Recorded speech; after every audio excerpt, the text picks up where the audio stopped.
ketika beliau ini dalam keadaan ihtador tuh di saat sakaratul maut, di ujung-ujung daripada hayat.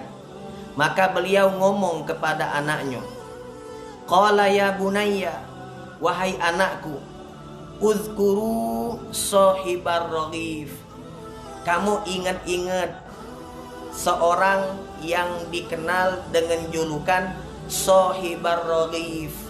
Apa dia julukannya? Sahibar raghif. Sahib itu artinya wong yang punya, raghif itu artinya roti kering. Kan minggu yang lalu tamunya galak nyebut raghif. Raghif itu roti kering. Jadi katanya Abu Musa al-Asy'ari, wahai anak-anakku, jangan lupa sepanjang hidup kamu jangan lupa cerita yang terjadi dengan wong yang dijuluki dengan sahibar raghif, wong yang punya roti kering. Nah, apa dia ceritanya?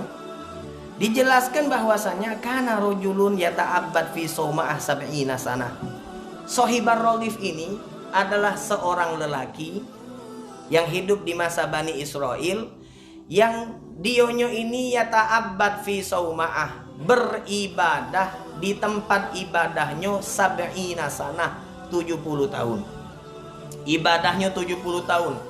Khalwat, uzlah, tidak metu-metu dari tempat dia ibadah itu selama 70 tahun. Lalu la yanzilu illa fi yaumin wahid. Selama 70 tahun itu tidak pernah keluar kecuali satu hari. Illa fi yaumin wahid. Fashabba syaitanu fi ainihi imra'atun. Akhirnya setelah dia 70 tahun beribadah itu tidak keluar kecuali satu hari, pas turun setan menggoda dia. Apa dia godaannya? Imro'ah, lewat perempuan. Kita ni KO sama betino. Urusan betino ni KO tu lah. Lanang ni beraninya di luar, tapi kalau di rumah iyo mah mak mana kendak mama tu lah. Nah sago kan kendak mama tu lah. Akhirnya aku setan menggoda dia dengan ada sosok perempuan cantik, yang mana akhirnya si lanang ini, sahibar raghif ini tergoda, sehingga dia tinggal bersama perempuan itu 7 hari 7 malam. 7 hari 7 malam. Ibadahnya 70 tahun. Kemudian tinggal sama betino 7 hari 7 malam. Tsumma kushifa anir rajul ghita'uh. Maka setelah lewat masa 7 hari 7 malam itu terbuka, ingat dia ni sadar wong yang ahli ibadah ni, ya Allah, ini nih berdosa ini tak boleh. Kita berduaan sama betino yang bukan mahram dalam satu tempat, apalagi sampai 7 hari 7 malam. Nah, pastilah terjadi sesuatu yang terjadi. KO tuh lah gitu, 7 hari 7 malam. Becak apa namanya? Becak kucing nyingok iwak pedo.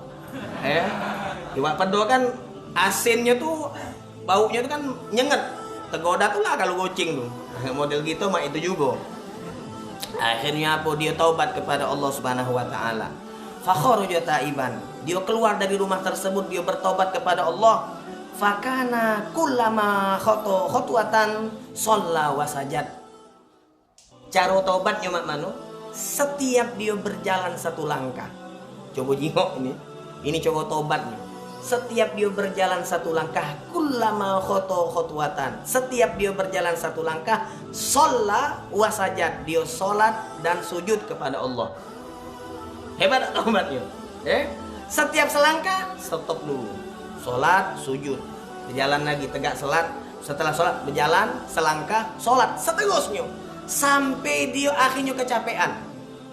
Ketika dia kecapean, akhirnya dia terpaksa karena sudah kemalaman berjalan, salat, selangkah lagi, salat lagi, selangkah lagi, salat lagi. Model taubat nasuhanian ini.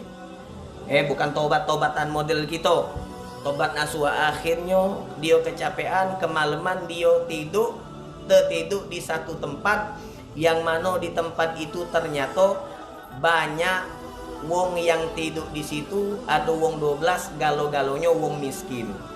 Jadi dia sama wong 12 tadi wong 13. Nah, wong 12 ini yang miskin ini yang tinggal di tempat yang si orang yang bertobat atau sohibur rogif ini, ternyata setiap hari ada yang nanggungnya, ada yang menjui mereka makan. Setiap hari ada seorang ahli ibadah yang ngawak roti ke tempat itu untuk membagikan satu persatu roti kepada miskin tadi.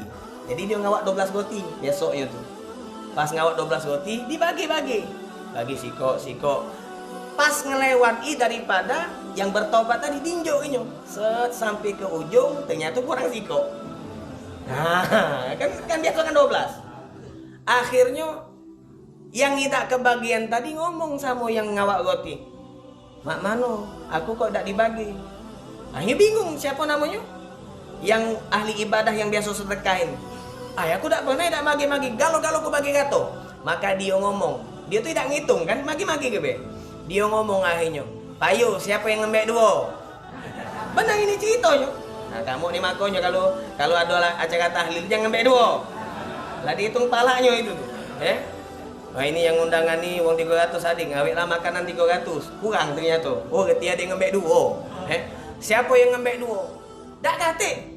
Akhirnya yang si Taib, orang yang bertobat ini ngaku. Dia berdiri, langsung dia nunjukkan rohif. Dia nunjukkan rotinya tadi kepada si miskin yang tidak dapat bagian roti. Padahal biasanya dia dapat. Akhirnya apa? Setelah kejadian itu dia meninggal. Diceritakan di dalam kitab ini, kitab bahwasanya Abu Musa cerita ketika dia dihisab oleh Allah Subhanahu wa taala, maka Allah datangkan amal ibadah dia selama 70 tahun. Kemudian di timbangan sebelahnya Allah taruh 7 hari 7 malam bersama betino. Allah bandingkan 70 tahun sama 7 hari 7 malam sama betino. Kalah itu. Jadi 7 hari 7 malam maksiat itu mengalahkan 70 tahun ibadah. Nastaghfirullahaladzim. Alangkah banyak gitu punya dosa. Akhirnya gugup. Yang bertaubat ini gugup, minta mendapatkan pertolongan, diminta tolong kepada Allah Subhanahu wa taala. Akhirnya Allah ngenjuk dia pertolongan lewat apa? Sedekah dia satu potong roti tadi. Satu potong roti tadi ditaruh di amalnya, sehingga apa? 7 hari 7 malam itu dikalahkan oleh sedekah satu potong roti. Makanya disebut sohibar rogif. Wong yang punya roti kering. Nah, ini pesannya Abu Musa al-Asy'ari kepada anak-anak beliau sebelum Abu Musa meninggal. Ingat anakku, ingat kejadian sohibar rogif.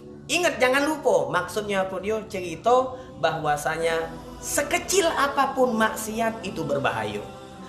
Bisa mengalahkan 70 tahun ibadah. Sekecil apapun ibadah, bisa jadi itu ibadah yang diridhoi Allah. Ternyata sepotong roti sedekah itu mengalahkan maksiat, yang mana maksiat itu mengalahkan 70 tahun ibadah. Jadi galo-galo jangan kita pandang surahnya, jangan kita pandang majas zahir ibadah ataupun maksiat. Kecilnya maksiat belum tentu itu kita bakal selamat masuk surga, belum tentu. Bisa jadi gara-gara maksiat yang kita anggap kecil, gara-gara itu kita naudzubillah masuk ke dalam neraka, dalam murka Allah Subhanahu wa taala. Sebaliknya, kecilnya ibadah yang menurut pandangan kita bisa jadi itulah amal yang luar biasa di sisi Allah Subhanahu wa taala.